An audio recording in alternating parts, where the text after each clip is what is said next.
This is everything, and I mean everything, that you need to know about the centre-back position. These two positions right here, whether you're a left-footed centre-back or a right-footed centre-back, even in a back three, whichever system you're playing in, this is incredibly important. And once again, if you're not a centre-back, you know what to do. Send this to a centre-back. Let's get into it. So when your team are keeping possession of the ball, you should always be that option to recycle and reset the play. What on earth does that mean? That means, for example, when your left-back has the ball here, you're not just hiding from the ball. You are genuinely showing and demanding for the ball. And that could mean you drop very deep to get the ball and restart the play. Because by standing where you are, first of all, you're limiting the distance. You're limiting the space that your left back has on the ball.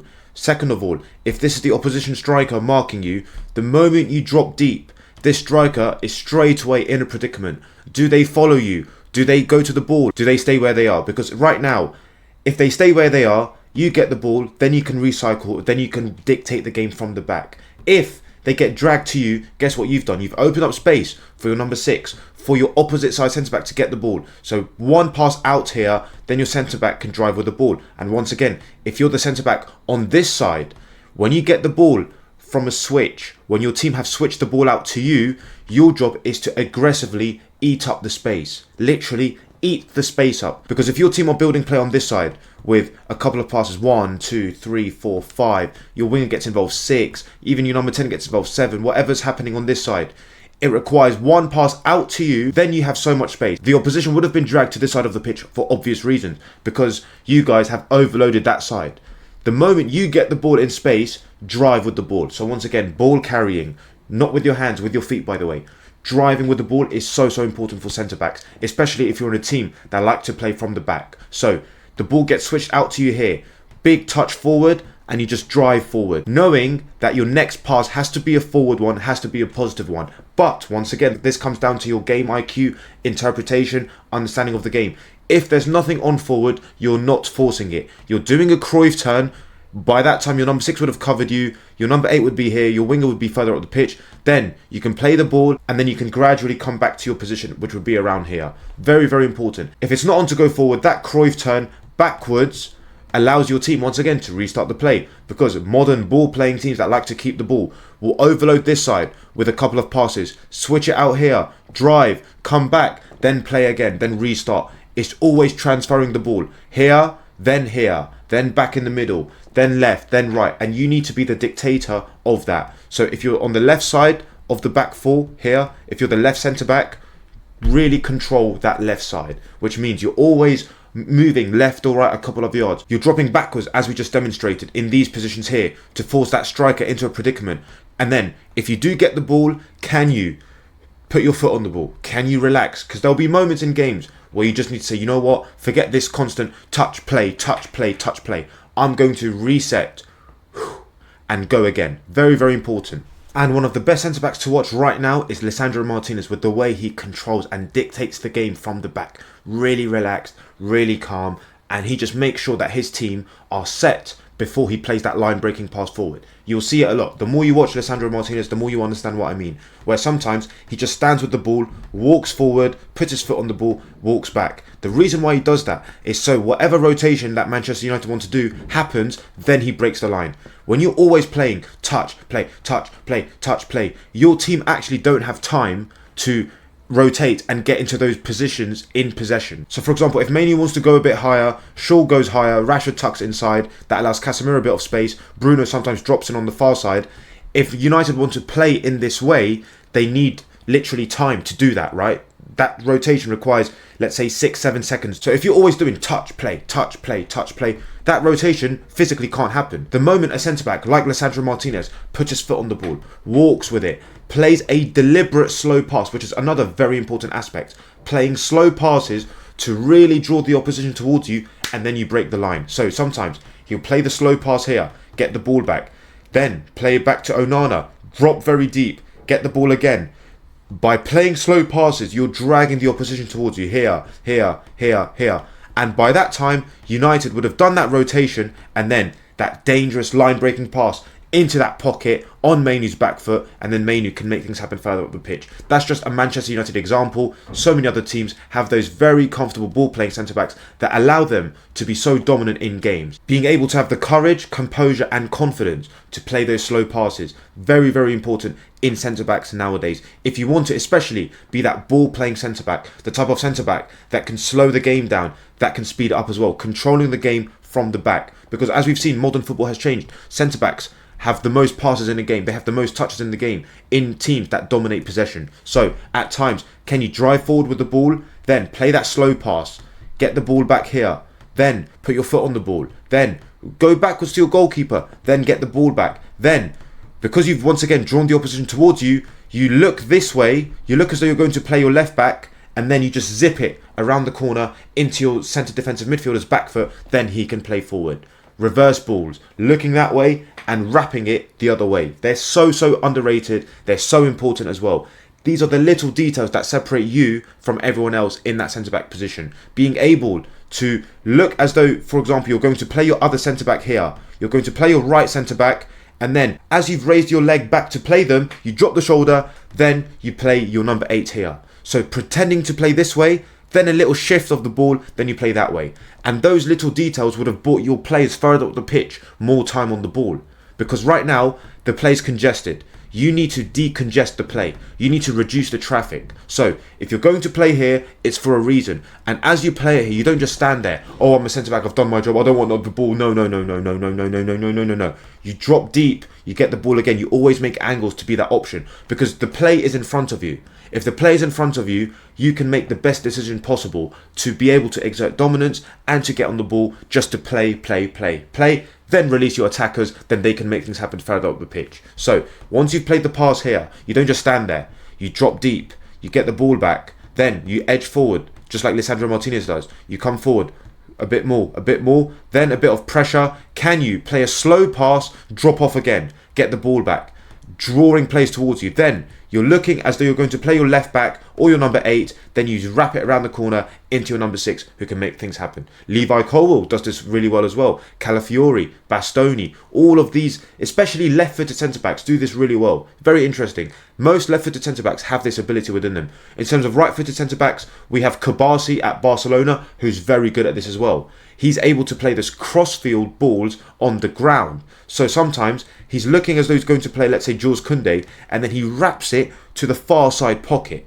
If he's playing on the left centre-back position, he'll look as though he's going to play Araujo here, and then he just finds Pedri in that pocket really further up the pitch, which is so interesting to watch. And those traits in centre-backs are so unique. On the ball, being able to make those sort of passes. So you can be the initiator of the second phase of play. What on earth does that mean? When you play the pass here, you demand it back. So that pass is a slow pass because you want it back. As you get it back, your left back drops deep. You give the ball to your left back, then you drop deeper again, drawing pressure towards you, and then you do a touch, then you play it into that pocket, into your number 8, who can make things happen. Let's say your team scores. You are not getting any assists, you're not getting any proper stats, but anyone who knows football and watches you play would know how influential you were within that phase of play. In general, if you can be the player in the first phase of play to play those slow passes, to control the speed of play, to really draw them towards you, and then bang, you release your attacking players in a bit of space because you've drawn the players towards you. Your attacking players would thank you after the game with a little handshake. Maybe they'll buy you something as well, I don't know. But you'd be able to give them more time, more space, more opportunities to express themselves, which is absolutely essential for your team to flourish in attacking areas. Those cross-field diagonal passes are very important as well if you're a centre-back. So at times, when the opposition have shuffled across, any good team that defend very organised, defend very well, would shuffle across to the side of the ball. And what on earth does that mean? That means the opposite side is free. Can you utilise that to your advantage? Meaning that when you play that pass, when you drop deep and you get the ball, instead of looking back this way and trying to keep it short, in certain moments of the game, can you take a touch out and just hit it in this area here for your opposite side winger? This could become very useful for your teams, once again, in certain moments of the game. Not all the time. You don't want to be that player that constantly hits those long balls, hits those diagonals. As I've just said, you play those short passes, you draw the opposition towards you, and then maybe it's the pass into the pocket, or it's the switch into your far side fullback, into your winger. Having that variation, having that unpredictability about you, you'd be absolutely unstoppable as a centre-back in possession. You'd become press resistant, you'd have that game understanding, that game IQ to know when to play short, when to play on the side of the ball, and when to just switch it to the far side and let your fullback, let your winger, even your far side number 10 to make things happen on the far side. And when you hit those diagonal passes, you're not really looking to hit it with power.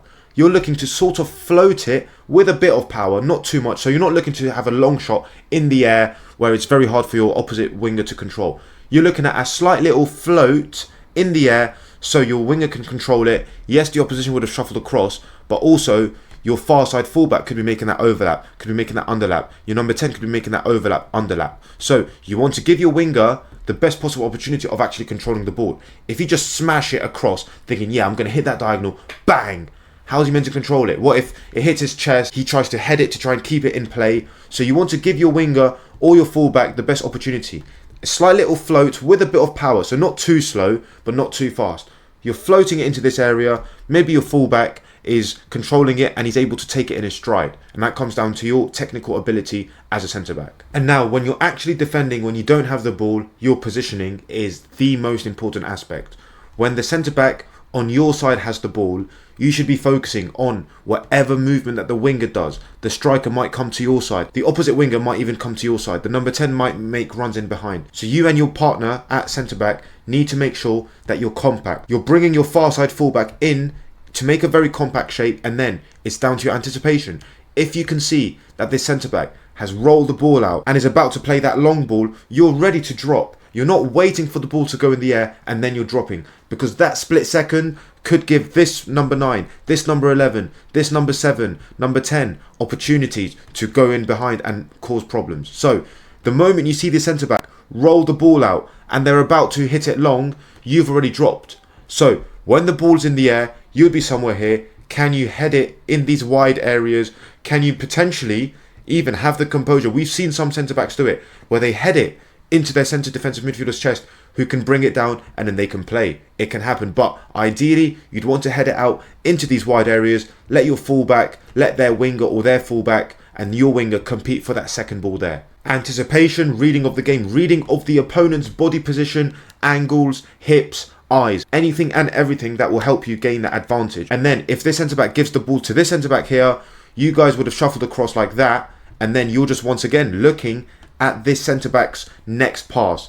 Is it a roll out for a long ball? Because if that's the case, if it's a diagonal pass here, you're already dropping somewhere here with your other centre-back shuffling across. You're ready to win that aerial duel. You're ready to head the ball here, head the ball out there, just compete in the air with your other centre-back supporting you and your other full-back coming across like that. Being very compact, but it all starts from anticipation. If you do not anticipate, if you're reactive instead of proactive, this ball could go over the top, the striker could end up controlling it, or the winger could end up getting onto it, and then there's problems. There's problems. You've just been beaten with just a long ball in behind. Because your job, after all we've discussed in terms of ball playing and in possession principles, when you don't have the ball, you're a centre-back, you're the defender. Yes, your goalkeeper's there. Your job is to make your goalkeeper's life as easy as possible, and your teammates around you as well. So, anticipating, reading the game, sensing different types of movement. So, if the number 6 has the ball here, if this number 10 has dropped in, maybe you follow and then the other one covers. So this applies to any centre-back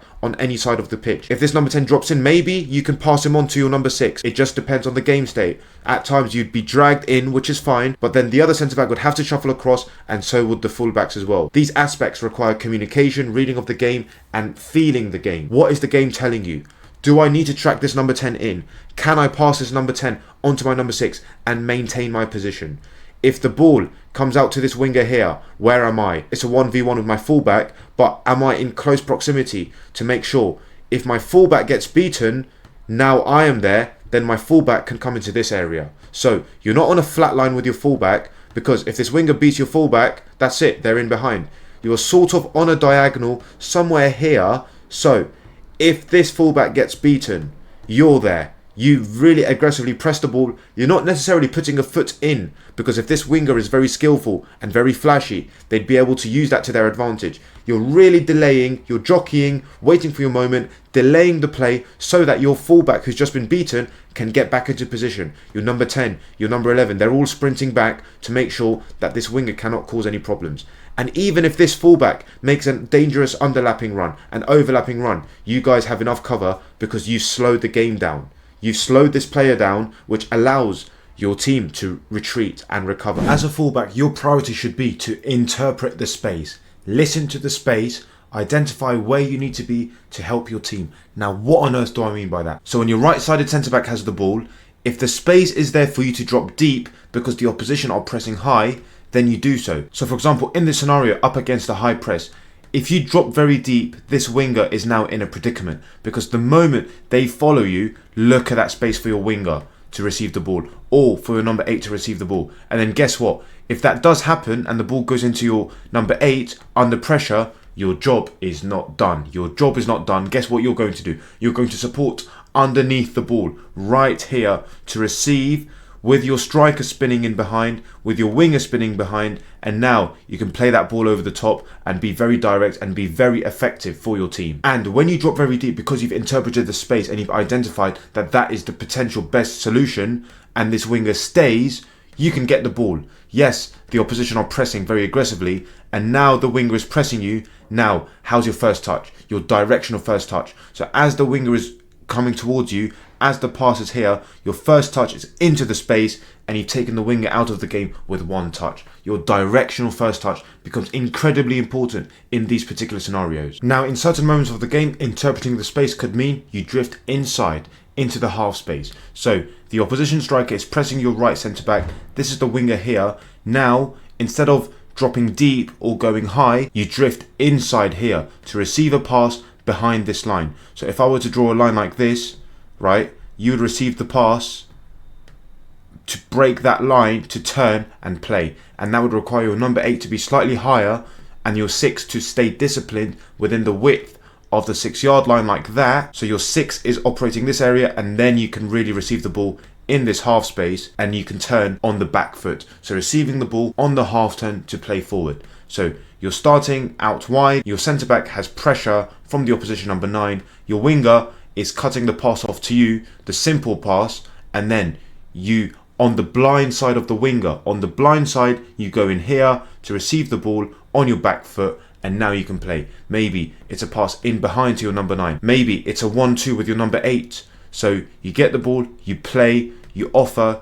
As you receive the ball, there might be pressure and now you can dictate. It could be into the striker who could set the 6 and now the 6 could play the other side and then your team are out. And that's you taking responsibility and taking ownership of that build-up play. So when you've received the pass from your centre-back, as you take it on the half turn, your job's not done. And then when you've played the pass, your job's not done. Thinking all the time, my job is not done. Because once you've played the pass, your number 8 might have extreme pressure. So it's down to you to say, you know what, give it back to me. And as you receive it, yes, you have pressure from the opposition's winger, who's now turned and sprinting towards you, but because you've thought 2 steps ahead, because you know that when you've played the pass and you're receiving it back, you know that potentially the 9 has dropped in, so there's another pass there which breaks the line of the 10 and the 8. So if we were to draw another line here, look at that line, you've broken that line. So once you receive the ball in the half space, when you've drifted inside, now it's about breaking lines. It's about making things happen. And as a fullback, can you be the trigger for a rotation?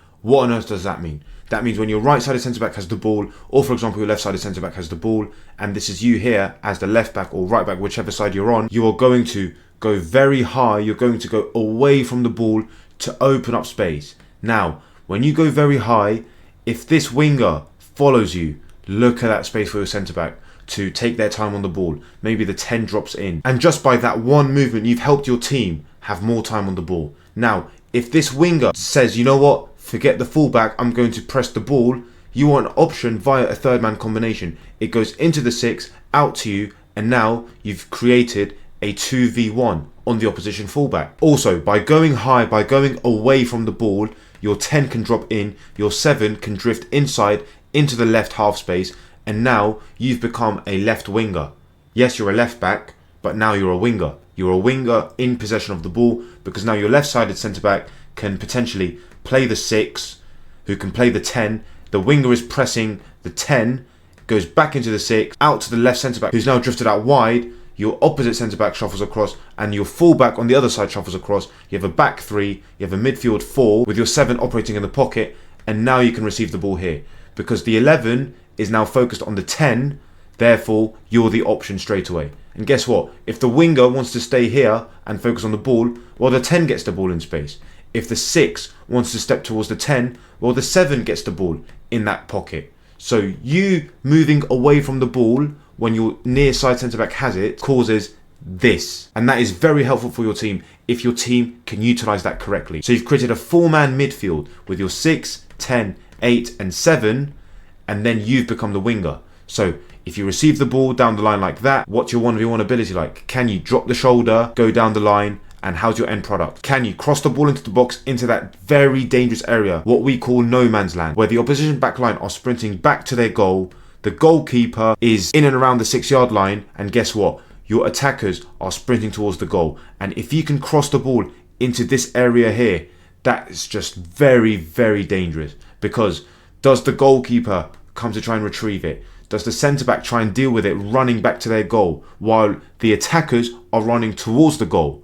And straight away, if the opposite winger can become the second striker on the far side with your central striker like that, it's your job to be really effective with your crossing into this area here and see what happens. Or in this 2v1 situations, utilise it. Utilise the 2v1, a 1-2. Why not? A 1-2 down the line and off you go. You could even be creative and say, you know what? I am going to play a pass inside, drift inside, receive the ball back with my winger spinning in behind, and just those sort of movements create a whole load of problems for the opposition. And that all comes down to being unpredictable. And when it comes to defending as a fullback, your priority is to operate within the width of the penalty box, force the opposition out wide, and then you engage. So, for example, when the opposition fullback has the ball, the right back, and you're the left back, your aim is to be within the width of the penalty box, and of course the opposition winger will be very wide here. And then your wingers will tuck in like that, so you have a compact 4-5-1 shape. And then as the opposition are building, let's say they find a pass out to the winger, now you engage. You do not engage too early. So if the ball is not going to the winger, you stay within the width of the penalty box right here. You do not go out too wide, because the moment that happens, maybe the 10 can exploit that space in between yourself and the centre back. So if the 10 exploits that space, the ball could go in behind like that. You always prioritise the central area of the pitch, forcing them out wide where there is minimal danger, especially when the touchline is an extra defender, and then you engage in your 1v1 battles. So you're compact here. Now if the 10 wants to make that run, there is no opportunity for the 10 to receive the ball, because as that ball goes in, we have cover with you and your other centre back for those aerial drills, so that is not an issue. What is an issue is this pass here. So what will most likely happen is this pass will go down the line, or if the 6 drops in like that, it will go into the 11. Now as it goes into the 11, you engage, you release yourself, if that makes sense. You release yourself from your structure and you engage in your 1v1, showing them down the line with your centre back shuffling across, with your other centre back coming across, and your full back coming across like that, with your 8, 6, 10 dropping in like that, with your winger here, your 7 here, and your 9 like that. Yes, they would have pushed up the pitch as well. And now it's down to your 1v1 defending. Are you jockeying? Are you engaging too early? Are you holding? Are you delaying? And then letting this winger make a move, and then you really aggressively engage and win the ball back? Or are you just forcing the play down the line until you can put enough pressure to affect it, win the ball back, release your number 10 for a counter-attack into your number 7? So you have to be very careful. You do not want to be done by one touch, because if you go in too early, the winger just taps the ball here and off they go. You want to be very hard to beat. You want to be very frustrating to play against. And what does that mean? You engage aggressively, you hold, you delay, you wait for them to make a move, you anticipate, you step in, you win the ball, and then it's your decision making here. You do not go back to the goalkeeper, because this backwards pass with the 10 and the 9 pressing, that is just putting extreme pressure on your team. What you do here is potentially, as you have the ball under pressure, now that you're shielding the winger, you play into your 5 with pressure, and can they quickly release the winger? Or can you turn and then just float it down the line, because your winger is there, your number 10 is there, maybe your number 10 wins the second ball, and then you guys can play from there. So it's really important that you prioritize the central area, staying within the width of the penalty box, and then if you're the fullback on the far side, you have to shuffle across almost in line, pretty much in line with that 6-yard line right there. And the timing when you engage, when you stay, is really important.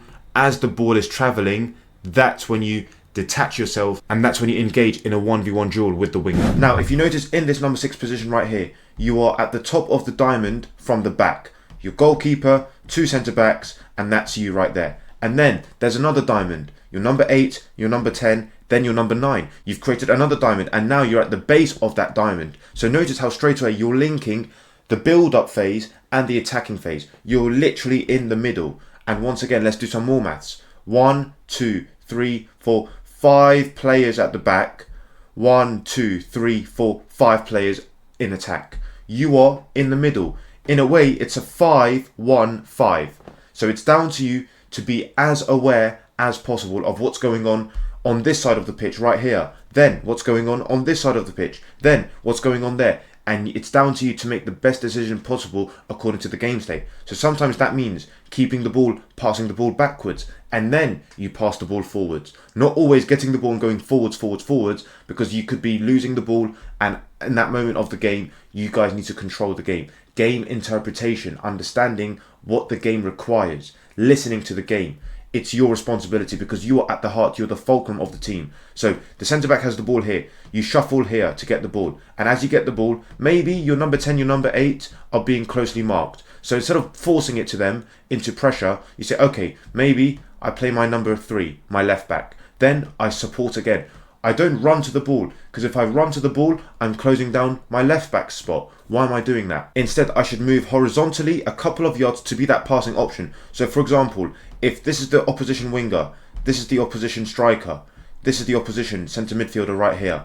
Instead of me going into this triangle and creating more problems and more chaos, I just stay somewhere around here and just move horizontally to be that option. So the striker could be pressing like this, the centre midfielder could be pressing in a way to block off this number 8. So therefore I'm the only option. Now if I'm here, how can the ball come to me? But if I can just move here, just so this line can be broken. If I were to draw a line, I want to be the option to receive the ball behind this line, because that straight away takes away this player and this player. Now I can turn, now I can play my number 2, my number 10 in the pocket, my number 7, maybe a ball over the top, maybe my number 9 who's made a run. So operating behind the opposition's line is the most important thing. Now your role will vary depending on the opposition's press, but let's say it's a mid press, so they're in a mid block, they'll press on certain triggers. Now your role will vary depending on the opposition's press. If it's a very high press, a very aggressive press, that could mean you drop very deep and split your centre backs to push your fullbacks higher, to force these wingers to come back, to create more space for the build up for you guys. So that number 10, that number 9 could go into a 2, so they go into a 4-4-2, and now straight away notice how you've created a 3v2 situation right here. But if it's a lower press, for example, they're sitting back a bit, this is so important. You stay in behind the opposition's number 9 and you're just floating in accordance to where the ball is. What does that mean? If the ball is with this centre back here, this number 9 is pressing like that. Instead of you running and asking for the ball here or dropping, you operate in behind. So, for example, your number 10, as he gets the ball under pressure, you're the player to receive the ball and then you can play from there. You're the out ball, if that makes sense. By staying in behind the pressure, so in a way following the pressure, you can be the out ball. You can be the player that can alleviate the pressure from your team. And that means you stay fixed in your zone, which is from the width of the 6-yard box all the way like that. This is your zone to dominate. So when the ball is here, can you follow the pressure, not too much, but just a little bit. So then this number 10 is in a situation, because as the ball goes there, if this number 10 really presses the ball, it just requires one touch from your number 10 under pressure to play you the ball and look at the amount of space that you have to play. Now, if this number 10 stays with you and you followed the pressure of the number 9, well, guess what? Your number 10 has so much space that could allow your number 9 to drop in. And if one of these centre backs follow, look at that space in behind. So notice how it's almost like a ripple effect. It starts from you staying fixed in your position, following the ball, but behind the pressure. So once again, if your number 4 passes the ball all the way to the number 5 here, and this striker decides to press like that, your job is once again just to stay behind the pressure. because the moment you stay behind, this number 10 isn't a problem. Because if this number 10 presses you like that, well, once again, look at the amount of space your number 4 has to drive with the ball and step with the ball. Notice how you haven't touched the ball, but you've made a huge impact. You've actually influenced the play positively without touching the ball. So your positioning, your game understanding, your interpretation of the game is so important. Interpretation of the game state is incredibly important. Sergio Busquets was the greatest at this, personally. The way he read the game, the way he held his position, did not get drawn to the ball, did not get drawn to the pressure. He knew exactly where to stand, and whether that meant it opened up space for himself or for his teammate, the overall team benefited. And that's how important the number 6 is to any team. And for example, if they're pressing in a 2 like this, where they're making sure that you don't get on the ball, your job is to go as high as possible and ask them the question. Force them into that predicament. Do they still follow you like this? Which means the centre-backs have more space to step with the ball. The goalkeeper can eventually become that extra centre-back, which pushes up these players further up the pitch. Or do they eventually have to press the ball, which means that once again, you're that option in between that line. You are behind that line. So all that is required is for this ball to come to you, and then these two players are out of the game. Because you'll take the ball on your back foot and then you're able to play forward. Whether that's a pass out to your number 3 who's dropped into a pocket. Your number 11 has dropped into a pocket, dragging this number 2, which means that your number 3 can become the left winger in possession and bang, a ball over the top into the space. So it all starts from you once again. You may not get assists, you may not get the stats, but if anyone with a footballing brain watches you play like this, they'll understand how important you are to the team. Operating behind the pressure, making sure that you're the option, you're a passing lane, so that when you do get the ball, you've taken 2 or 3 plays out of the game with your first touch. So important. And then on the ball, when you've done all the hard work with your positioning, when you found the right spaces, can you make the best decision 99% of the time? And that means your game understanding, your game interpretation has to be up there. It has to be. Reading the game. Because once again, you're the fulcrum of the team. You're the top of the diamond in build-up. Goalkeeper, 2 centre-backs, and you. Then, you're the bottom of the diamond with your number 8, with your number 10 and your number 9. And then you can link the left back, the right back, the wingers together. It's all down to you. So if the game needs calming down, you can communicate that to your teammates by playing slow passes. So underrated, so overlooked. Playing slow passes to calm the game down. Then that draws the players in and then bang, you speed it up. So that could mean, as you've got the ball here, you play it to your number 5 slowly, then you offer again, then this number 10 shuffles across, this number 9 shuffles across. Your centre-back plays it to your number 4 because you've dragged these 2 players towards you, which means your centre-back has time. Your centre-back drives with the ball, a bit more pressure like that, then you receive the ball again behind the line, taking the number 9 and number 10 out of the game. Now, that could mean you play it to your number 9 who sets you, and the way you play the pass tells this number 9 whether or not you want it back. So that could mean you play it slowly, then you move here, and straight away your number 9 will know, okay, if I have pressure, I need to set my number 6. Then your number 9 spins away. Maybe your number 8 drops into this pocket, dragging this player out. The number 7 comes to you, then you play the number 3, very relaxed. Then you support underneath, pushing your centre-back deeper just to have more passing options for your number 3. And then as you get the ball, you have pressure on you, and then it's down to you. Now it's time to speed it up. You find that number 8 in the pocket on the back foot. You find the number 10 in the pocket on the back foot. Then they can turn and play. And that would have to be a fast pass for obvious reasons. You're breaking lines. You're playing passes into pockets where the opposition are. So it has to be quick. It has to be firm. It has to be vertical. And what's stopping you from adding a disguise to it? Look this way as though you're going to switch to your number 2. And then bang into that pocket. Because the moment you turn your body, your hips to face this number 2 here, this number 6 might start to move this way, and that amount of space could allow that pass to happen. But if you just straight away play what you see, you're looking at your number 10, that pass could get cut out like that. But adding a little disguise, a very subtle glance to your number 2 all the way here, maybe your number 2 has come into this pocket, then bang. Or you pretend to play backwards, so you face your goalkeeper, and then as you get the pressure from the number 7, you do a little soul roll this way, and then bang into the pocket. Because those little details make the difference further up the pitch. Because the moment you turn backwards, this number 6 would push up, this number 10 would push up, this number 9 would be ready to press the goalkeeper because that's where the ball is. You just do a little soul roll, this play's momentum is slightly here, then that pass can go into that pocket, into your number 10, then your number 10 can make things happen. Maybe you play bounce passes with your number 10, with your number 8, so your number 10 drops deep, 1, you get the ball back, 2, your number 8 drops deep, your number 10 moves away, midfield rotations, you play the pass, and instead of standing there, you make another angle, you make another option, which means you move slightly away just to get the ball back. Because if you stand here, the proximity is a bit too close, something could happen. When you've played the pass, you move slightly away, and straight away that communicates to your number 8, I want the ball back. Because as you've got the ball, the dynamics of the game have changed. Because now you're in a different position, you're at a different angle. So that could mean now it's time for the number 2 to get involved. And yes, that's a square pass, but it's a deliberate square pass. It's a deliberate sideways pass to draw the players in. So you play that sideways pass, number 11 will step. You get the ball back, number 10 steps. Number 6 might step. Then number 7 drops into a pocket, dragging this number 3, and it's about 1, 2. Then your number 10 can run into that space. Or you use all this attention towards you and you turn away from the pressure and you feed in your number 8 like that. So if you're good on the ball, if you're good in those tight spaces where you can use the opposition's pressure to spin away, to use that as an advantage, I mean, yeah, you would excel as that number 6 in the modern game if your team like to play football from the back, moving through the thirds. So as your number 10 plays the ball to you, you could pretend to play this way.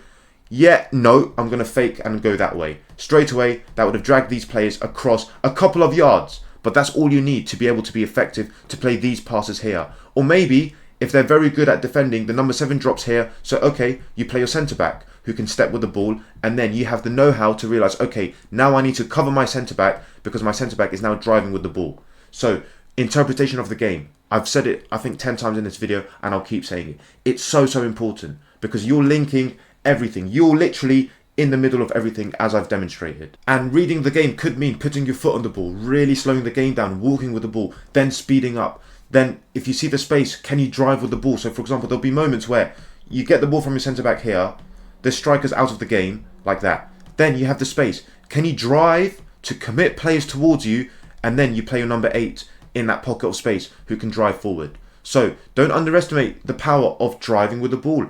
If you see the space, can you attack the space? Can you be aggressive? If the game requires it, which is very important. If the game requires it. If the game requires a bit of relaxation, a bit of calm, then you slow the game down. Maybe you jog with the ball, you walk with the ball, you play it here, then you drop deep, then you get the ball back. And then suddenly, you see the space. Can I break through this line by literally head down, drive with the ball? But that starts with you slowing the game down first, drawing plays towards you, and then bang, you accelerate into that space, and then you just make things happen. Frankie de Jong does this incredibly well. So as that number 6, can you use the fake pass to draw the opposition towards you and then exploit the space by running with the ball? What's stopping you from running with the ball if the space is there? Attack the space. So you pretend to play the pass to your number 3. You're jogging. As you put your foot back with your instep to play the pass, this number 10 is coming towards you. This number 7 is ready to press. You drop the shoulder like that, and then you enter the space by driving with the ball. A very big change of speed from slow to fast to explosive pace. Straight away, this number 10 is out of the game. They're chasing you like that. This number 7 might be chasing you, but you've drawn the opposition towards you. So now it's all about, can you find that pass into your number 11 or into the space for the number 3 to drive into? Frankie de Jong does this so well. He's so good at slowing the game down, then driving with the ball into the space. A very overlooked aspect of a number 6. Being calm, slowing the game down, jogging with the ball, and then, because you know by jogging, by playing slowly, you're drawing players towards you, that means there is space somewhere. So can you use that to your advantage and exploit the space? You pretend to play to your number 4, you pretend to play backwards, your number 10 is getting ready, your number 9 is getting ready to press the number 4, and then you just use that momentum of the pass to chop the ball this way, which takes this player out of the game, and now you can just play. You can play forward and you can make things happen. And when the opposition have the ball, your aim, your priority should be to mark the opposition number 10. Or if they have 2 strikers, you're the commander of this zone. You're the police officer of this zone. So if the number 10 wants to drop in, that's your player to mark. If the number 5 wants to follow, then you need to cover. So the game understanding, the tactical know-how of where the potential danger is, who do I need to mark in that given moment? Who do I need to cover? If my teammate, for example, if the opposition number 7 has dropped in very deep because the ball is on the near side and the left back has followed all the way there, that could mean you cover that spot and then your number 10 drops in, your number 7 drops in like that. So once again, if you stay where you are thinking, oh, I'm a CDM, I need to stay here, look at that space, the number 2 could make a run, and then bang, the ball goes over the top. But if you have the understanding to see that, okay, if my players have been dragged out of position, that's my responsibility to cover them accordingly, or to rearrange it myself. Maybe my number 5 becomes the left back and I become the centre back, no problem. You're the conductor. Once again, you're in the middle of everything. This needs to be tuned in at all times. The one time you're not focused, that could be the moment where the number 10 gets the ball in a pocket and makes things happen. And that's your player, by the way. So the number 4 could play it out to the number 5. The number 5 could step with the ball. Maybe the number 3 goes very high, the number 11 tucks in. Then your number 10 drops very deep. And maybe you communicate to your number 10 to follow. If the number 6 rotates, that's your player. So if they do a midfield rotation, you need to stay tuned to it. Because you're in the deeper phase, you can see what's happening in front of you. So you can be communicating and telling your players, look, left shoulder, right shoulder. So this player could be here, left shoulder, look. Then number 6 drops in, maybe you follow this number 10 going, maybe your number 10 follows. You're man for man. Or your number 10 locks onto this player and you can see the oncoming number 10 making a run from deep, so that's your player. Very, very important. Off the ball, making sure you're the marshal of this zone right here. You're literally the police officer. You're dictating everything that happens here. You're putting out any fires before the fires have happened. Seeing the danger before that danger becomes a reality.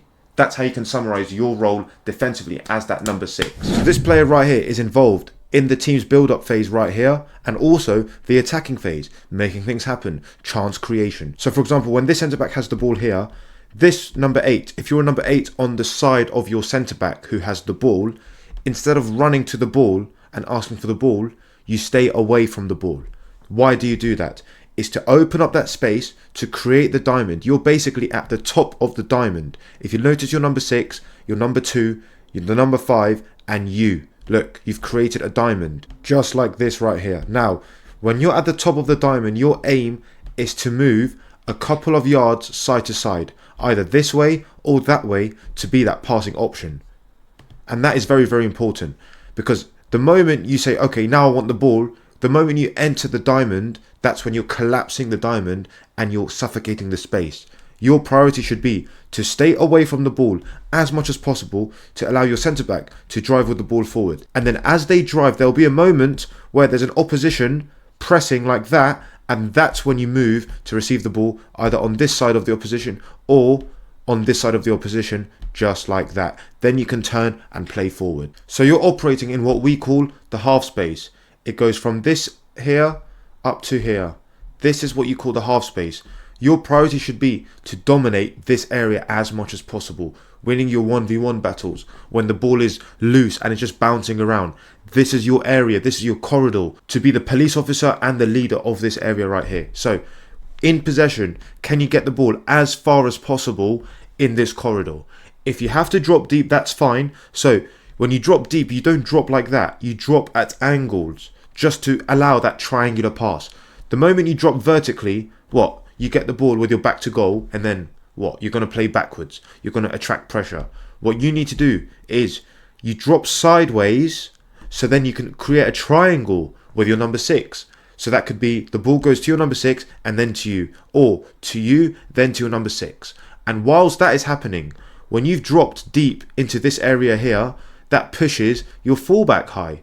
Your winger can tuck in, and you've allowed that triangular rotation.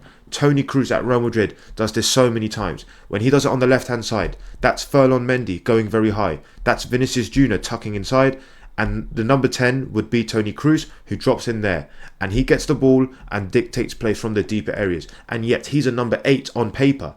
But look where he's receiving the ball. So in the modern game, your role as a number 8 varies. It's all about the game state, reading the game, interpreting the game, understanding, okay, where does my team need me to be? If my team are dominating possession, I don't need to drop in and, do what my number 6 and my centre-backs are doing. Why don't I push up and operate in this corridor? Maybe interchange with my striker, interchange with my winger. Why not? Maybe double up with my winger. So for example, there'll be moments where your fullback makes that unselfish run to open up space. The ball goes into your winger and you do an overlapping run. You do an underlapping run as your winger gets the ball. You're the facilitator in attack and in the build-up phase. You're the link. Now that was to do when the ball is with your near side centre-back, prioritising staying away, shuffling horizontally a few yards, interchanging with your striker, swapping out with your fullback. When the ball's on the far side now, all the way on the other side, your priority is to be the outlet. What does that mean? As your centre-back gives it to the left-back, then drops off, gets it back, then gives the ball to your number 6. Number 6 gives it to number 10. Number 10 drops off to number 3, into number 7, back to number 3. As your team is doing that, instead of being dragged to the ball, which brings more pressure, you're staying away because you know that you're the outlet. So there'll be a moment where it's 1, 2, 3, 4, 5, 6, 7, 8, 9. Your number 6 turns. You have so much space because the opposition have been drawn to this side, obviously. Then you get the ball on your back foot and then you just aggressively drive with the ball. Maybe you slide in your striker. Maybe you switch it back out to your winger on the far side to the number 7 or to your number 11. And then, for example, as you've passed it to the number 11, you make that underlapping run that Kevin De Bruyne does. Maybe you get the ball, maybe you don't. But even if you don't get the ball, look at the space for your winger to cut inside as well. So when the ball's on the far side and your team are building, you do not need to be magnetised or dragged to the ball. You stay where you are, realising that I am the outlet. You're calling for the ball. Hopefully your team and you are on the same page, knowing that if we're building on the left, bang, bang, bang, bang, bang, our outlet is you on the far side. That's very, very important. And that doesn't mean you have to stay high. That means you could drop deeper, but you're still far away from the play. Because perhaps your fullback has gone very high, your winger has tucked inside. So you need to be the link, once again, from the defensive phase, from the build-up phase, to the attacking phase. So you could stay here. If your number 6 has the ability to play that reverse pass, that's fine. If you think, okay, maybe I should drop deeper here, no problem. 1, 2, 3, 4, 5, 6, 7, boom, boom, boom, boom, boom, boom, bang. As you get the ball, can we be very aggressive in making this overload count? Because if the opposition have been drawn to this side in this way, if they're trying to win the ball back, it's just a matter of time before you're the outlet. So this number 1 could be the striker, this number 3 could be the number 10. These two, number 4 and 6, are the two centre defensive midfielders, and that's the winger, for example. So they're trying to press the ball, and that number 2 is the right back. So they're trying to press the ball, but you're passing it around, and then there'll be a moment where the number 6 is able to turn. You need to be that option to get the ball and aggressively drive forward and make it count. Something else you could do as well is rotate with your number 6 and your number 10. So in that midfield 3, can you trigger a rotation? For example, when your centre backs are passing the ball and your left back and your right back are getting involved and passing the ball around the back. For example, it's a very aggressive man marking situation where they're marking you very closely together like that. You need to be able to swap positions and lose your markers. So that could mean, let's say this is you, the number 8. The ball is with your near side centre back. As the ball is being transferred, maybe you drop into that space, your number 6 swaps. Bang. Until they realise what's happened, there'll be a moment where the situation is like this. You've got the ball. Now you have pressure, but now it's down to you to take a touch in the space and then try and make things happen, to dictate play. So it means you need to have the ability of the number 6 as well and the number 10. You're in the middle. You're the facilitator on both sides of the pitch. And that could mean maybe you play a bounce pass to your number 10, you shuffle across, you get the ball back. Then as you have pressure like this, your number 10 moves out of the way, dragging this player out, then your winger drops in. Maybe it's like that, and then into your number 6 who can turn and play. And guess what? If there's a goal coming from that situation, you're not getting an assist on the stats, you're not getting anything. But if someone's watching with enough football intelligence, they would know that that goal has happened because of you. Because you decided to rotate, drop in, play a bounce pass, draw the opposition towards you, then you play that ball ahead into that number 7 who's dropped into the pocket. So important. And what's very important is that you operate in these squares when your team are settled in play. What does that mean? When your centre-backs are camping on the edge of their own centre circle like this, and your fullbacks have pushed up very high, your wingers have tucked inside like that, and let's say this is your shape in possession. You have your centre-backs, your number 6, your number 10 here, your number 7 inside. Now obviously you have the rest of the other team's formation like that, so your priority should be to operate in this square right here. This is where your joy exists as that number 8, right here. Centre-back, left winger, left centre mid. You operate in this area. No one is able to comfortably mark you, because if this number 4 wants to mark you, your centre-back can play the ball into your number 9. If this winger wants to closely mark you, your fullback gets the ball freely with no pressure.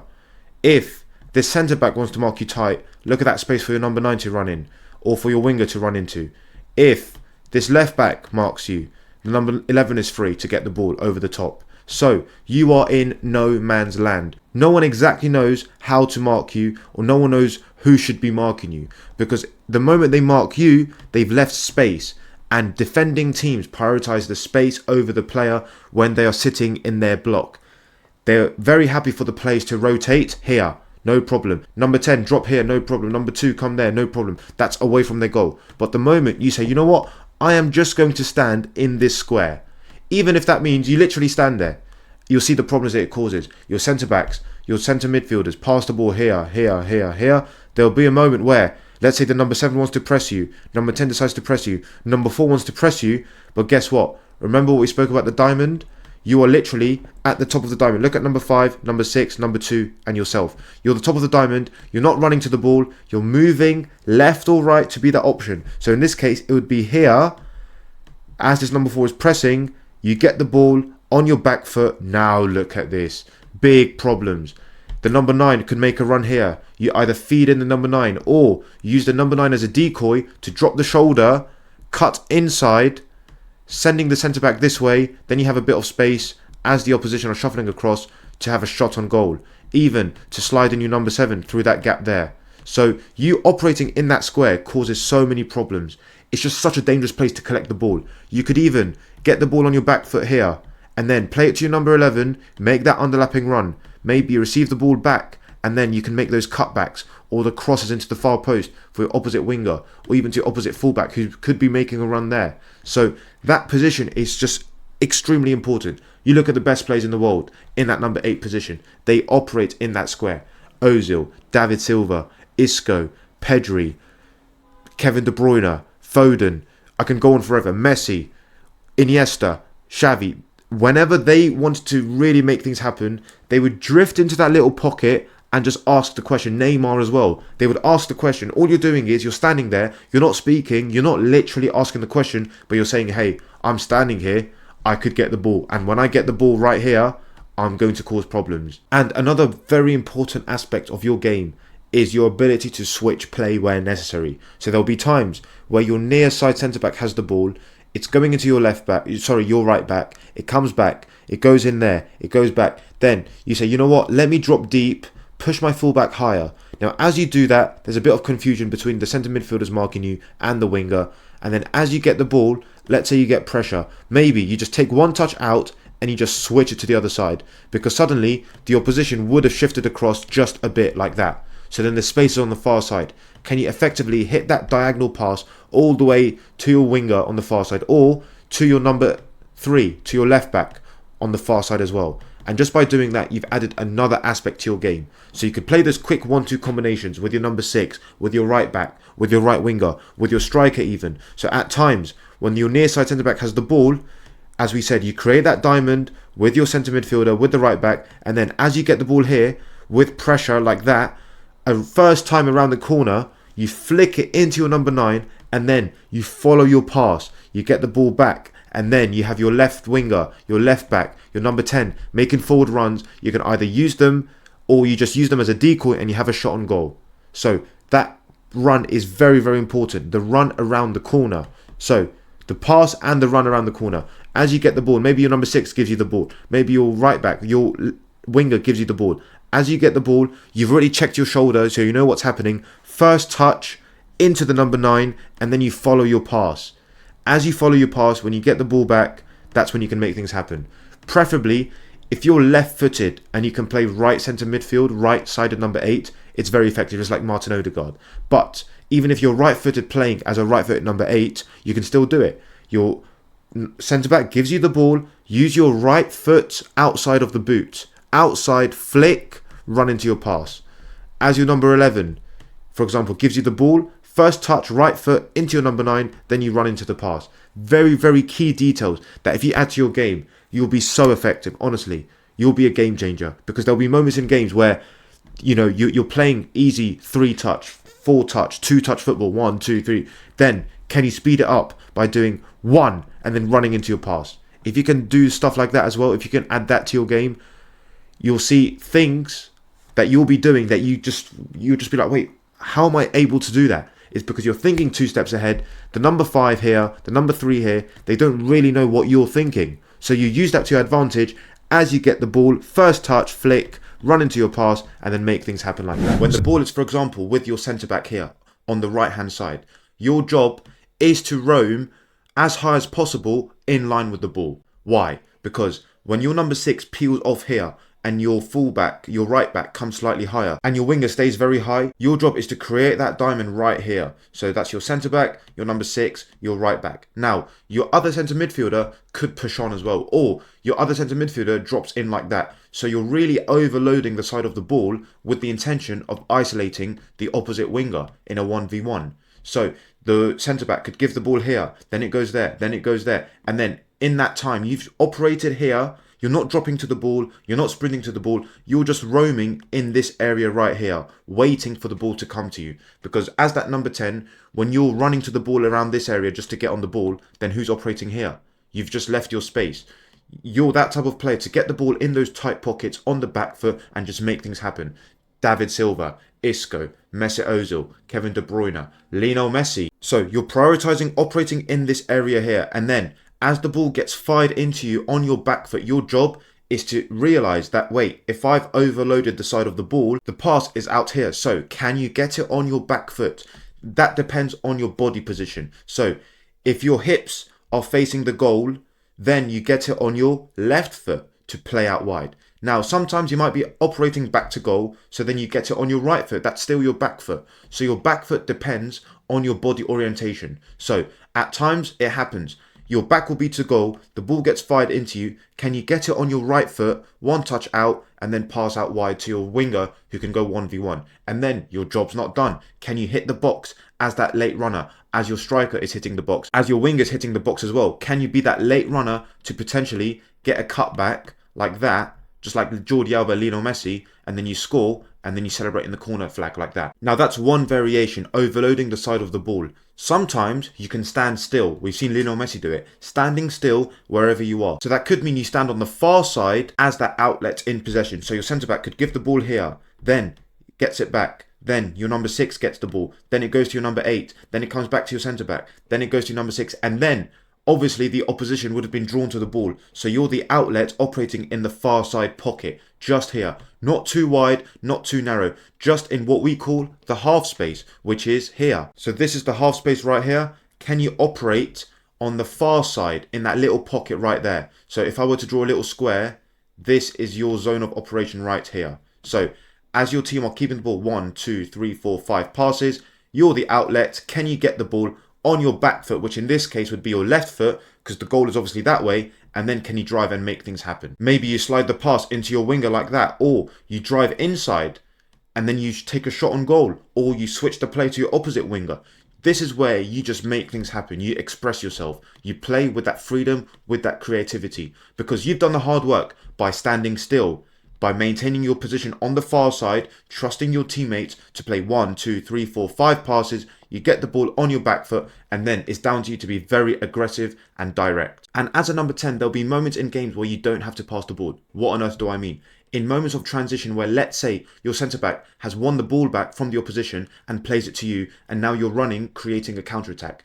In this counter-attacking scenario, as you're sprinting, what are the defenders doing? They are retreating, because if they step to you, you just slide the ball into your striker like that. As we've seen, any high level of professional football, the centre-backs retreat. They retreat while your striker is making the run, while your opposite winger is making the run.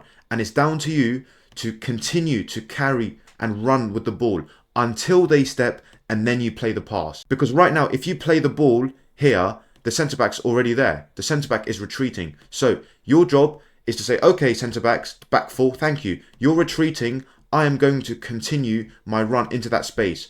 Until you commit, then I either shoot, I play a through ball, I dribble again, then I shoot, then I make things happen. So you don't always have to pass the ball, especially in those counter-attacking scenarios where in moments of transition, your team has just won the ball back, you're the outlet, you get the ball, you see the opposition back line retreating, don't have to pass the ball, continue to run with the ball. You're that number 10. You should be able to drive and be very direct and very attacking with the ball at your feet. And there'll be moments in games where you are creating that counter-attacking scenario, the opposition CDM is sprinting towards you. Now, what should you do here? You have your winger making that run, but so is the right back. So in terms of the back line and your attack, it's matched up. It's actually a 4v3 to the blue team. What you should do here, which is something very creative and innovative, is to pirouette in the opposite direction. So while you're sprinting with the ball here like that, this number 6 is coming towards you. So this number 6's body position, orientation and momentum is going in this direction here. So all you need to do is pirouette round this way. That sends this number 6 here.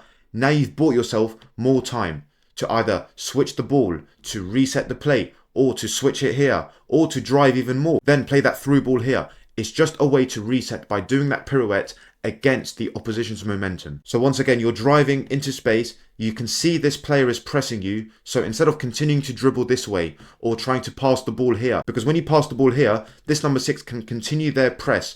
And then the right back's there as well, putting your number 11 under pressure. So think outside the box. Can you continue to run with the ball? And then just as this number 6 is getting close to you, you spin this way like that using your inside right foot. So because you're attacking this way and you are in the left channel, you're using your right foot to pirouette around the ball. Your instep of your right foot like that, which puts your body in between the opponent and the ball. You're protecting the ball, you're shielding the ball, you're pirouetting, whilst this number 6 has to change momentum again because their momentum at full speed has sent them this direction. You've bought yourself some time. Now it's up to you whether you play the number 6 here, you switch, and then from there it's down to your decision making in that given moment. And this doesn't just apply to number 10s, this applies to centre midfielders, this applies to anyone in this particular area here where they're sprinting, they can see the opposition sprinting. Can you pirouette? Can you slow the game down? Very, very important.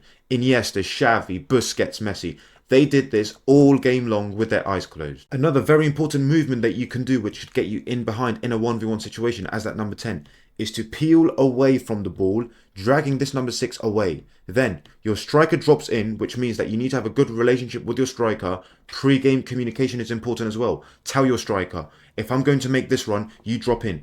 As your striker drops in, which means that one of the centre-backs would have to step, the ball could get clipped over the top into the striker's chest with one of the two centre midfielders making a run like that. As your striker controls the ball with their chest, pops it off to the number 6, you've made that run into the vacated space like that to receive the ball over the top, and then you're through on goal, then you score, and then you celebrate as well. Very interesting movement. Interchanging with your number 9, dropping away from the space, then running in behind. So important. So it requires that proactivity, thinking ahead. If my centre-backs are passing the ball and there's nothing on, can I force something? Can I actually make things happen? That means I come here, dragging someone out. Number 9 drops in. Bang, bang. Something would have happened. There's the acres of space. And then I get the ball like that. And then I'm in on goal. As a number 10, there'll be moments in games where you're just not getting on the ball. So what's stopping you from just standing on the wing? Stand there, create a 2v1 on the opposition right back and just see what happens. See how they respond. Because if this number 6 tracks you all the way there, just look at that amount of space the number 6 would have left. Usually number 6s would be like, actually, let the number 10 roam. I need to maintain my position. I need to maintain my positional discipline. So then you could literally be the outlet where it goes into your number 8, into you like that. Then you have created a 2v1 on the opposition fullback. And then from here, you can drop the shoulder towards your winger, drive inside, creating problems, or you take a touch inside and then you do a little reverse ball into that space like that for your winger. Or you do a little reverse ball into your winger's footsteps and then you do an underlapping run or an overlapping run. You really make things happen. You force things to happen. You force attacking opportunities. So you've taken a touch inside, the fullbacks come to you, the number 6 has come to you. You play that reverse ball, not into here because it could be cut off, into the winger's feet, and then you make that underlapping run like that or overlapping run, which creates all sorts of problems because now, if you make that underlapping run, if this number 6 tracks you all the way there, all the number 11 has to do is drop the shoulder and then come inside like that into the acres of space. If the number 6 doesn't follow you, well, guess who gets the ball? You get the ball. You make that underlapping run. You get the ball like that, like Kevin De Bruyne does, and then you make a cutback. As you reach the byline like that, they're retreating like this, and then it's down to you to either do another 1v1, win a foul, win a penalty, cut back, just make things happen. This is a number 10's role. Cause chaos, create problems for the opposition, underlapping runs, overlapping runs, cutbacks, crosses, shots, dribbles, everything. You're meant to be operating in between the lines. So what does that mean? So when the back four are positioned here, and the opposition's midfield is like this and they're being very compact, you need to force the question. Stand in places where the opposition doesn't want to go and mark you comfortably, which means here, in these little squares. Look at this little square. Number 11, number 8, number 4, number 2. You're standing in the squares, in between the lines. You're roaming. You're not just being easily marked. Easily marked means you just stand here next to the number 6 and that's it. And then after the game you complain and say, oh, I wasn't getting the ball. No, you force it. Stand there. If the number 6 follows you, look at that space that you've opened up for your striker, for your winger to drop in and out. So there'll be moments in games where you're standing in the square, the ball gets fired into you because you're in a pocket, therefore the pass has to be fast. As you have pressure, what's stopping you from flicking it around the corner with one touch? Using your outside right foot in this instance, because you're in the left pocket, you flick it out here and then you make that overlap, you make that underlap, or once you flick it, you stand still. The reason is, once you flicked it like that and you stand still in this square, this number 6 would inevitably be dragged slightly towards the ball. This winger would be onto the ball with your left back potentially overlapping or underlapping. Your winger is occupied with them. So you have that little moment of opportunity to stand still and then you could get the ball back, turn, switch out here, or go 1v1 at the number 6, drop the shoulder, come inside and then whip it top corner like Coutinho does. So you standing still as well after a little trick and a flick can cause so many problems.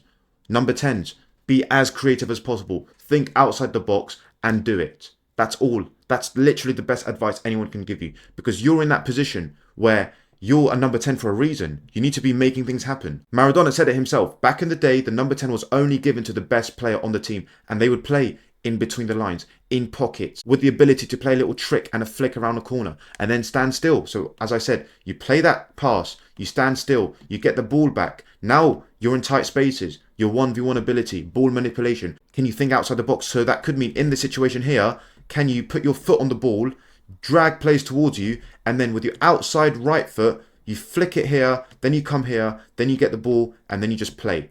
It's little freestyle football. It's 1v1, tight spaces, ball manipulation. So important, very essential to that number 10. Isco, Coutinho, David Silva, Mesut Ozil. I can go on forever. Those types of number 10. Santi Cazorla, what a player he was. They had that ability in them. They had that in their locker. As a number 10, what's stopping you from playing backwards intentionally? What on earth do I mean? So when your centre-back has the ball here, let's say your number 6 has peeled off, you drop in, you play that 1-2 back with your centre-back, inevitably creating some sort of space, some sort of confusion for the opposition. Whether that's this number 6 tracking you all the way here, creating space for your number 6 to peel off here and get the ball like that. And yes, you're not going to influence the next play because now you have to cover potentially, but you dropping in, playing that simple backwards pass has created space for someone else. You're the brains of the team in this area here, in the middle third and the final third. So once again, can you drop in like that, play a backwards pass, creating problems? Then maybe your number 9 can get the ball over the top and then you don't stand still, your job's not done. Maybe you support underneath, you get the ball back and then you just make things happen from there. Whether that's 2 touches out, 1, 2, shoot across goal, finish, top corner, celebrate as well. So proactivity in possession. When your centre-backs, when your number 6s, when your number 8s are just passing the ball around, what are you doing? Are you standing there complaining that you're not getting the ball when actually what's stopping you from just standing out wide? Stand here, literally stand next to your winger, create a 2v1. Like this, you get the ball, now you're in a 2v1 situation. As we demonstrated on that side, on the left-hand side, you can just make things happen. So in summary, as that number 10, you need to think as freely and as outside the box as possible, because the more you tap into that creative aspect of you as a player, the more you'll be able to make things happen, the more impactful you'll be for your team. Now, when the opponents have the ball, your job is to make sure that this number 6 has the worst game of his life. When the centre-backs are just passing the ball here, there, your job is to aggressively press this number 6 to make sure they cannot turn and dictate the play. And that means working together with your striker. So for example, if you're playing a 4-4-2 out of possession like this, and you and your striker have created that front 2 out of possession, can you guys work together? Which means when this right back passes the ball out to the centre back, are you the one pressing? Then your striker is locking off the pass centrally. So then the centre back can get the ball freely. Then this striker presses, then you're covering. So you're working in tandem on different lines. Very, very important. So centre back, press, cover. Centre back, striker presses, you cover. Ball goes out to the left back. Now you're just dropping very deep, occupying the number 6, making sure they can't get the ball. And then that's your defensive responsibility accomplished. Making sure that anything, once again, in this middle third, in this final third, is you. And you're aggressively pouncing, getting the ball back and creating an attack out of nowhere. So this left back could think that this number 6 will be able to receive the ball under pressure. And as the ball is there, you're aggressively pressing him, and that could mean you don't get the ball, but this number 6 passes the ball back, which triggers another press where the number 9 aggressively presses, the winger aggressively presses, and then you aggressively press. You're really being a menace, a nuisance for the opposition. So yes, what you do on the ball, what you do off the ball in terms of your movement is very important, but defensively, you're as important. Can you create attacks from the middle third? Can you put less pressure on your centre-backs, on your centre midfielders by just pressing the number 6, pressing the centre-backs with your striker, even pressing the fullback? So when the ball goes out to the fullback and your winger is pressing in this way, can you press like that, but in a way so this number 6 cannot get the ball? So yes, you're leaving the number 6, but how can the ball get to this number 6 anyway? Because you're literally in the way. So then once again, you're causing problems. Now, yes, they could do a little third man combination like this, 1, 2, but then it's down to your awareness. If you can see that, wait, they're going to do that while this ball is traveling here, you're already here, ready to cut it off. Or let the ball get there and then you're still aggressively pressing. You're just not letting the opposition number 6 breathe. You're not giving them time on the ball. But as a winger, the key word for you is unpredictability. How unpredictable are you? Can you make things happen out of nothing? What does that mean? So for example, when the ball is with your number 10 here, and let's say you're really hugging the touchline and you've received the ball. Yes, there might be pressure. So for example, when you've received the ball here, you have the opposition winger slowly coming towards you. You have the fullback aggressively pressing you. You have the opposition backline shuffled across. You have the number 8 marking the central space here. So what are you going to do here? Are you going to say, oh, where's my options? I can't do anything. Or are you going to think outside the box and be creative? Because that is the best way to break down a very strong, organised defensive unit. It's to be creative. It's to think outside the box. So here, can you potentially drop the shoulder this way, dragging this fullback, and then pushing the forward like that, running onto it with your speed, and then balls into the box? How effective are you with your crossing? Can you cross the ball in the no man's land, in the danger zone, which is in between the penalty spot and the 6-yard line? This cross right here is the most dangerous cross because the defenders are running back to their goal. The goalkeeper might come out to claim it, but there might be some confusion, and your opposite winger, your number 9, are all hitting the box along with the number 8 as well. So this type of cross here will cause all sorts of problems. And guess what? If you're the winger on the far side and your other winger has the ball, you are the second striker. You are hitting the box. You are in line with the back post, because that ball could come in and you could be there to score and then celebrate with that winger. So both of you could celebrate in the corner as well. Now, sometimes in that scenario, you may have dropped the shoulder and then pushed the ball forward, but the fullback might have recovered quickly. And what do you do now? Maybe you can chop it back and then chop it back again this way. We've seen Neymar do that a lot. In 2015, in 2016, that was his trademark move. That was the Neymar move. And guess what? Ronaldinho against Atletico Bilbao back in the day did that exact same move where he sat down his right back. So you've pushed the ball forward after you've dropped the shoulder. The fullback has recovered. Chop it back this way with your left foot. And then with the instep of your left foot, you've chopped it back. Then with the instep of your right foot, you chop it back again. Now you've reached the byline. Now you just stand the ball up. We say stand the ball up, which means you just float it. You don't whip it. You just float it because it gives your teammates time to adjust, to head the ball and score. So you floated the ball around the danger zone, around the no man's land, and then it's down to your teammates to finish the chance. And they should celebrate with you just like that. Now, when your fullback has the ball, you could really use the art of deception, off the ball movements. You really show for the ball like that and you're screaming. You're saying, yes, yes, yes, I want the ball, I want the ball. You're dragging your fullback with you because your fullback will curl it in behind for you to run onto in that space. And guess what? You've created that space. You've created the space by drawing the fullback towards you because you've pretended that you want the ball to feet when actually you want it in behind. And pre-game communication means that you've told your fullback as well that, look, sometimes when I'm dropping in and I'm shouting too much, I'm sort of saying, yes, yes, yes, yes, yes. That's not you giving the ball to feet. That's me spinning and you floating it, curling it in behind for me to run onto. And then from here, the ball will be bouncing and then you just control it. You trap the ball. As it's reaching the ground, you trap it. Now you're in a 1v1 potentially or a 2v2 situation and it's down to your creativity. Can you potentially drop the shoulder, cut inside? The goalkeeper may have come out, but you're just curling it into the far post and that is it. That is you creating the chance all by yourself. That's you telling your teammates before the game, if I want it to feet, I actually want it in behind. And then that's you making your chance count. That's you being ruthless. Or in these scenarios as well, you could pretend to come inside and then chop the ball on the outside. We saw what Messi did to Boateng in 2015. You could do that here as well. Inside, outside, and then chip the keeper. Finish your chances. That could also be a cutback into your striker to score, but that's you being ruthless, that's you having very good decision making. And guess what? You develop your decision making by putting yourself in these scenarios again and again and again. And how did you do that? Well, you communicated to your fullback, you did those clever off the ball movements, and you're putting yourself in goal scoring opportunities. And now when the ball is with the centre back on your side, so if you're the number 7 and the ball is with the left sided centre back here, can you receive the ball in those squares? Inside the square of the opposition winger, centre midfielder, right sided centre back, and right back if you're the left winger, because there's a little rotation between you and your centre midfielder. So for example, you're starting very, very wide on the touchline with your number 10 here. And then as your centre back steps with the ball, looking to play a pass, the 10 spins away and you drift in.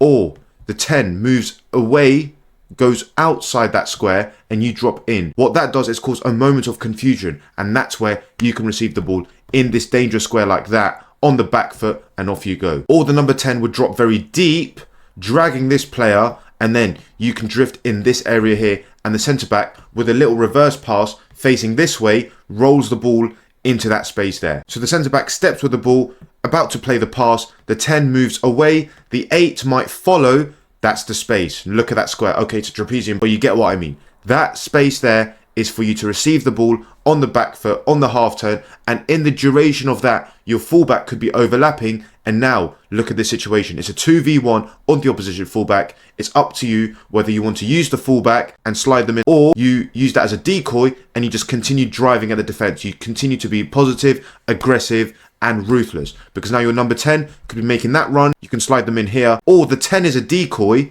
because the 5 might follow the 10 and now you just keep driving inside. Your number 9 might be making a run, you can slide in your number 9, or once again the 9 could also be a decoy. You just continue to run into this space and then a top corner finish or a bottom corner finish in the far post. However, you could also place it in the near post. It just depends on the decision you make in that given moment. But shots on target, being ruthless in and around the penalty box, and then that's you being very, very effective for your team. And another way to take initiative and ownership of the play and to be very creative for your team is to swap positions with your fullback when the ball is with the centre back on your side. So you drop in, the fullback goes away. There's a moment where the 7 might follow, fullback might follow you, and then they realise, oh wait, we can actually just pass players on. But in that moment, there's a gap where you can receive the ball with a bit of space, with a bit of time. And then with this winger pressing, you can play a little 1-2, and then you run into your pass on the inside, you receive it back, your 10 spins away, creating space for you, and now you can drive and make things happen. And just like that, you've taken ownership by being creative,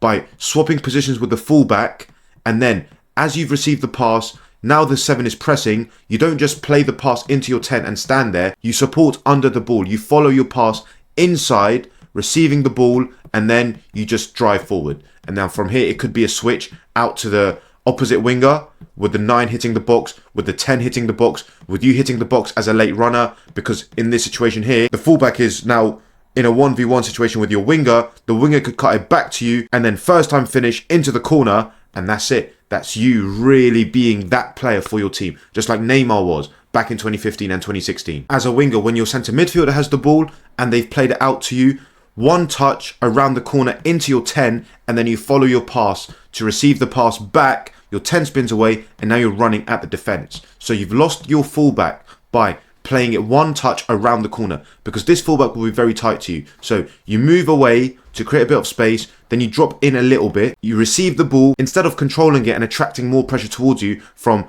the fullback, from the opposition centre midfielder as well.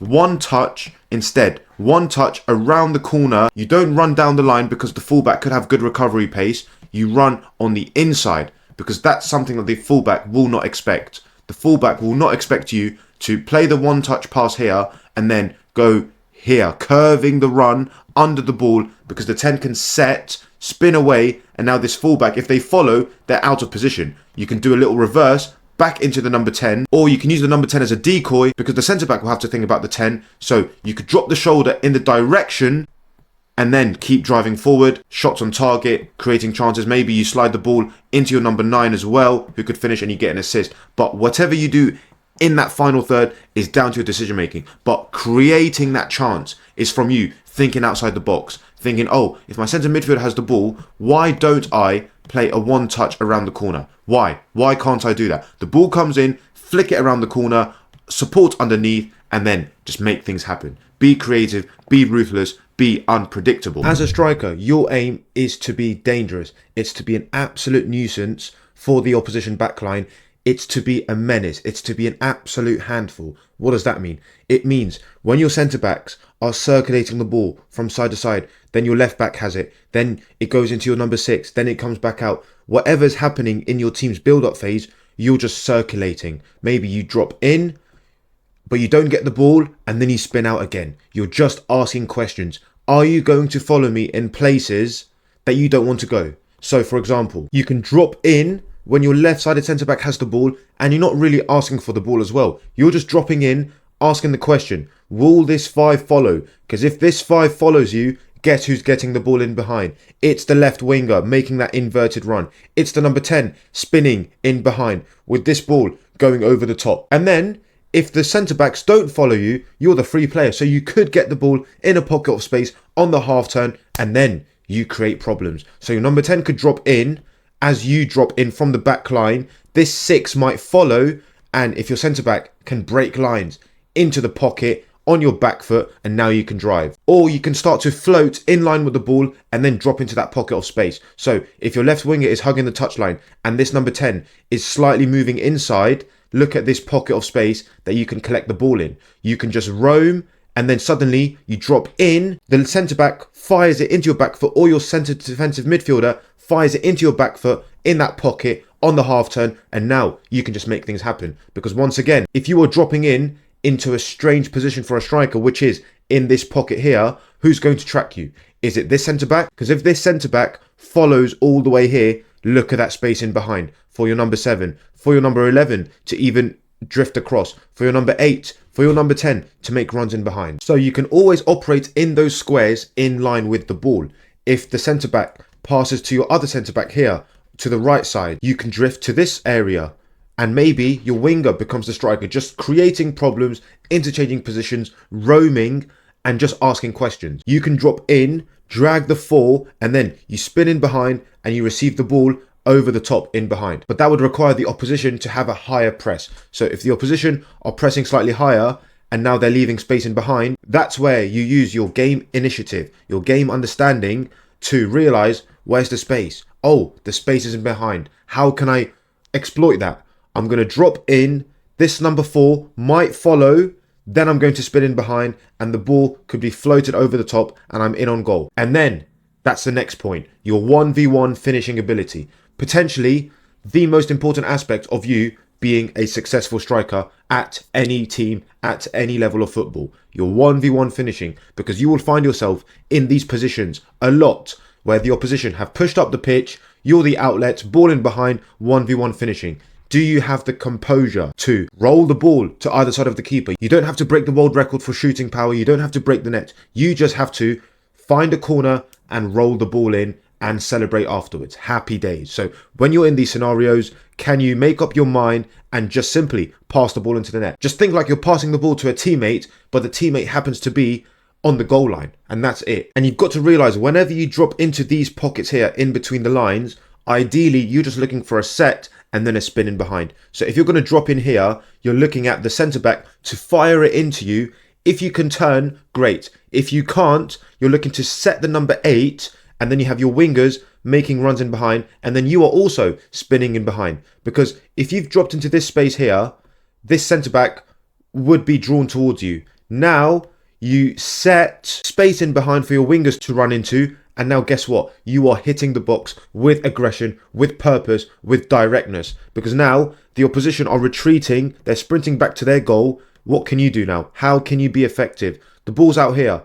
You're looking for those cutbacks. So once you've set and the ball's gone ahead of you, you're simply rotating and you're running into the box. You're going to be in and around here. The cutback is there, and then a first time finish. Or your winger could take the ball even further, which gives you more time, and maybe you pretend to want the ball in the near post and then you go to the far post, the ball is fired across goal, and then you finish just like that. Or you pretend to go to the far post, attracting attention towards you, and then you make that sudden near post run for a first time finish. And ideally, when you're looking at a first time finish, you're using your instep, because if you look at your instep compared to the laces part of your foot, which one has a higher chance of accuracy? It's obviously your instep. So when that ball gets fired across goal, you're really focusing, once again, thinking that there's a teammate on the goal line and you just have to pass it into them with speed. Bang, goal, celebrate in the corner as well. And as a striker, your positioning is extremely important. For example, if the ball is out with your left winger, where are you standing? Who are you occupying? And who are you putting at discomfort? What on earth does that mean? If you're standing here, for example, this centre-back can see you and can see the ball, and they are relatively comfortable with that situation. The moment you go here, this centre-back can see you and can see the ball, but this one is now slightly concerned. Who do I look at? Do I just look at the ball? Do I look at the striker? What do I do? And now you're creating problems. If you're roaming and occupying these two centre-backs' attention as much as possible, that's where you are at your most dangerous. Because now, if this winger cuts in, guess what? This centre-back is still a bit unsure. Do I go to the ball? Do I look at the winger? Do I look at you as a striker? Now you can make this run and receive the ball on that centre-back who is at discomfort. If the ball is on the right side, you are here and you're going to exploit this centre-back here, because the left-sided centre-back is looking at the ball but cannot see you. This is where you can exploit that advantage and make this run, receive the ball here, and then when you're in and around here, you're looking at shots across the goal first time when the keeper is least expecting it. If you look at the best strikers in the world, Suarez, Harry Kane, Lewandowski, when they're around here, they don't even take a touch sometimes. They know where the goal is. They know their pitch geography, and low and hard across goal, and then a great celebration afterwards as well. So try and move around the centre-back who is not looking at you. It's really important. If, for example, the number 10 has the ball in this pocket of space here, you are on this side, because now the 5 is still a bit unsure. Do I go? Do I stay? If I stay, this number 10 will keep driving. Oh, if I'm going to go, you are now making that run. You're curving your run, obviously, to be onside. And then as you receive the ball here, maybe this centre-back has followed you, right? And then your winger should be hitting the box as a second striker with this fullback. And now it's a potential 2v2 scenario. It can happen. And now it's down to you. Maybe you cut in and then you do a fake shot. You go here and then you fire it across goal. Or you do a cross into the box for your number 11 to score as well. But whatever you're doing it with purpose, and you're trying to be a nuisance to the opposition as much as possible. You're literally trying to be a handful. And then when it comes to pressing and defending, you are the first defender if you're a striker. The striker is the first defender. You set the tone for the rest of the team. You decide whether it's a high press and everyone needs to squeeze up with you. You decide, okay, hang on a minute. We need to regain our shape. We need to regain our focus. So I'm going to sit off. It's all down to you. So for example, right now, you can block off one side of the pitch. So when the right sided centre-back has the ball, your aim is to prevent this switch. You want to make things easier for the rest of your team. If this 4 has the ball and gives it out to the 5, immediately you're really arcing your run. You're curving your run so that they cannot play across. Because now this centre-back, yes, they have a little bit of time on the ball, but now you are pressing the ball, you're affecting the centre-back's decision-making, and also you've given time for your team to shuffle to that side of the pitch. And then if they play it out to the right-back, your winger is pressing the ball, but your job's not done. Your aim is to drop off a little bit to prevent this pass here. You do not want the right-back to pass the ball to the left centre-back. If that happens, okay, your right winger can press the ball, and then they can go into the 8, into the 3, and then they're out.